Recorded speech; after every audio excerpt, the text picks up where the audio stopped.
Thank you for visiting our channel. Today I came out to review and also unbox the Beelink GS1 and also going to compare it to GT1, which is again created by Beelink. You can see that the box is really nicely designed, has a lot of markings around it, but once you open it, the components that are part of this is the GS1 box itself. Also comes with a power adapter which is created for Canada and United States. It's 5 volt 2 amps. Also comes with a IR remote. Since this is an Android box, we really recommend for you to get a Air Mouse remote. Links will be available in the bottom where you can order it from. Also, it comes with an HDMI cable and also comes with a little user manual. Again, it's very basic, so we will get into it. You can see that the box itself is very nicely designed. It has the number 6 and also it says Beelink, just that part is shiny. Going in the front part of it, you have nothing but just the LED indicator. Once you turn it on, it goes blue, and also IR sensor. Going on the right side of it, you have nothing, but once you go to the back part of it is where you're going to see the power line connection. You have one USB 2.0 port, you have HDMI 2.0, you have a gigabit LAN, and also a optical audio connection so you can connect it to your stereo system. On the other side of it, you have one USB 3.0 port, and then you have the SD card slot. Going in the bottom part of it, it has some holes for ventilation and some little writings. It will tell you for the power connection and more, and that's about it. Now comparing this with the GT1, you can see that it's exactly same size. It is same casing, or call it chassis, and also going all the way around, it has exact same connections and same type of cut going all the way around. The only difference is that the GT1 uses the AMLOGIC S912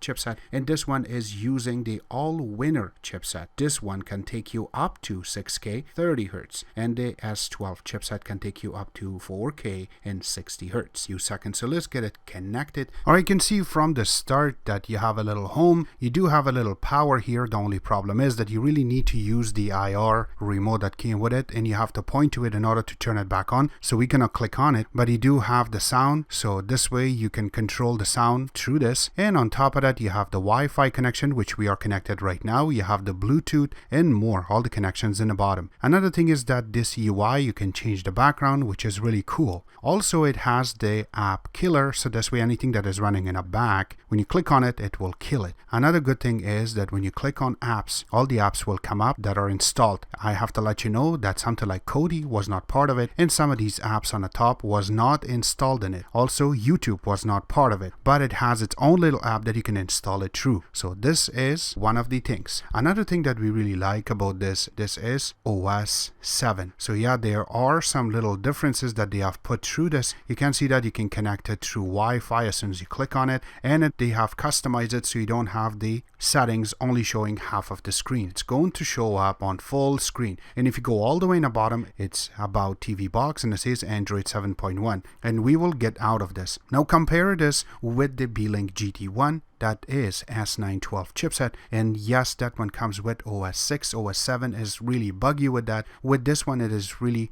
okay. Once in a blue moon, your app store will crash. And right now, we're trying to film, and while we're filming, we didn't come across the crash. But when we were trying to test it, we came across a few of the crashing. Alright, so enough said about that. Let's go through and show you the differences between the GS1, which is 2 GB of RAM and 16 GB internal storage, and also the GT1, which is 3 GB of RAM and it has 16 GB internal storage. So when we went to Antutu with the 2 GB of RAM, you can see that how near the numbers are. That means this is performing a lot better than the GT1. The next thing, we went inside of the Geekbench. Also, you can see that there's not much of a difference, but yes, when it came into multi-core, the GT1 is getting a higher number. Again, it is because of 3 GB of RAM. If they put more RAM in this, I am sure it will beat everything. But again, right now, you can see that on single core, that the GS1 is winning.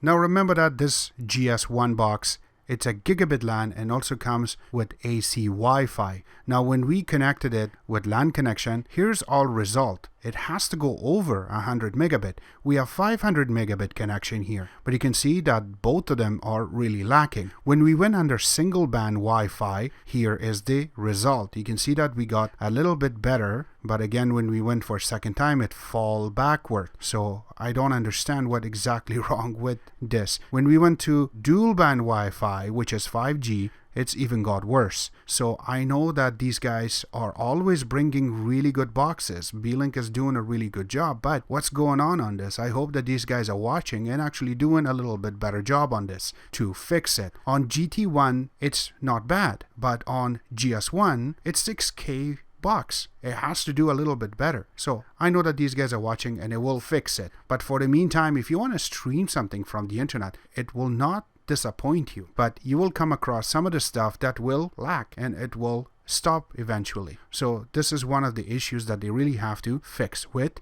GS1. Alright, so now we're going to launch Kodi. Now what we have done is inside of Kodi, here are our videos and we will play the 4K first.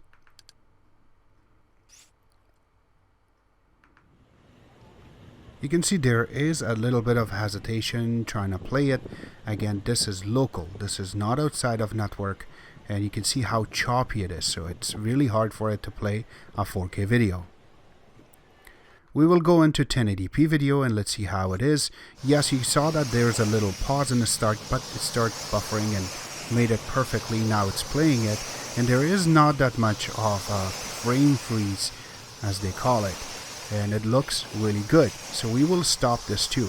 Now this is not only the thing, so we will go out of this and we will exit out of Kodi and let's go into the actual video player that is installed inside of this box itself. So we will go inside of the B File Explorer, and in this we should be able to find our SD card, which you can see it right here.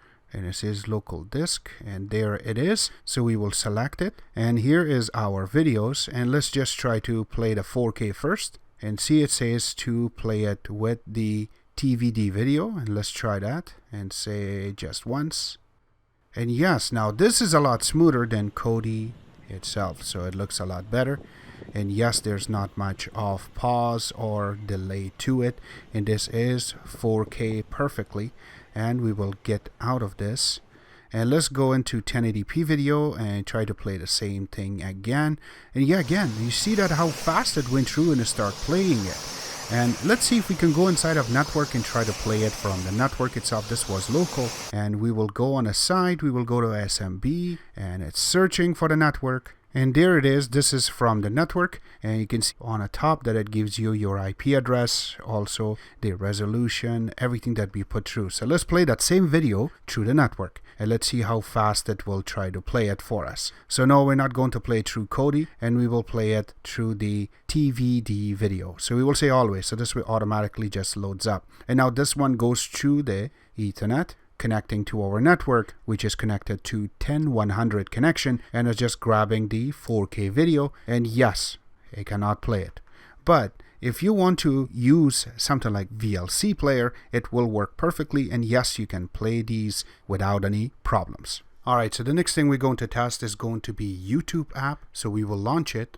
And yes, this is our main page. So we will go through and try to play one of our latest video. Now this video that we have launched is 4K. And let's see if this can actually play it as 4K, or at least show it to us that this is 4K. So the maximum it shows is 1080p. It doesn't go over the quality.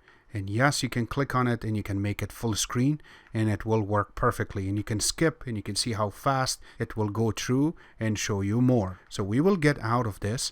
And now we have one more app, which is the actual TV version of the YouTube.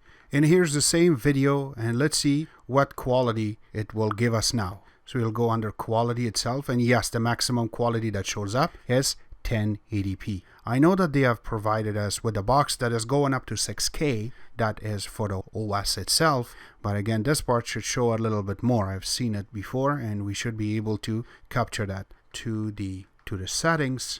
We will go under display, and here you go. You can see that it goes up to 4K and 60 Hertz. So yes, again, it does not show us that it is 6K. It shows maximum of 4K and 60 Hertz.